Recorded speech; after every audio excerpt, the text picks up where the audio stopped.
It's a clear, dark night, and you see bands of light dancing and flowing in the sky like a river of light.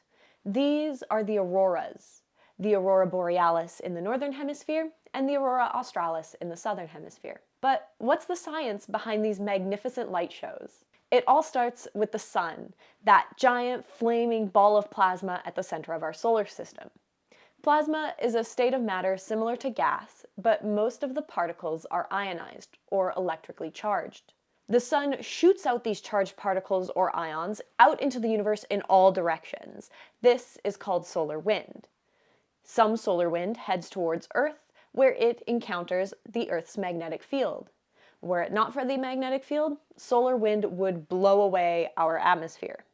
Thankfully, the magnetic field diverts most of the sun's ions around the Earth, keeping us safe.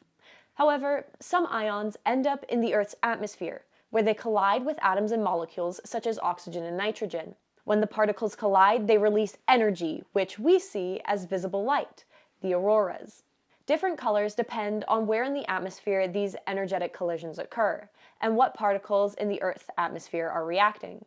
The greenish auroras commonly seen are the result of ions striking oxygen at lower altitudes, but the auroras can also be red, pink, blue, purple, or yellow.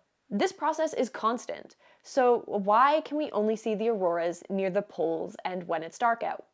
Why they can only be seen at night is pretty simple. They aren't bright enough to be seen in the daylight with the sun, just like the stars. For that matter, light pollution from cities or even the full moon can be enough to obscure the auroras.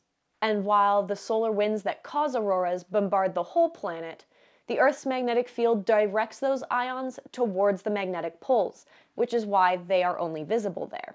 Quick note that the Earth's magnetic poles don't align with the geographic poles our planet rotates on. This is what you think of when you think of the North Pole. The magnetic poles are constantly shifting, but it's usually off by a few degrees from the geographic poles. While solar winds are relatively constant, sometimes there are sudden bursts of energy that come from the sun. These are called solar flares or coronal mass ejections. These bursts of energy can make the aurora more vivid or make them visible at lower altitudes than usual. And the Earth isn't the only planet with auroras. They've been observed on all of the gas giants due to their powerful magnetic fields, as well as on Venus and Mars.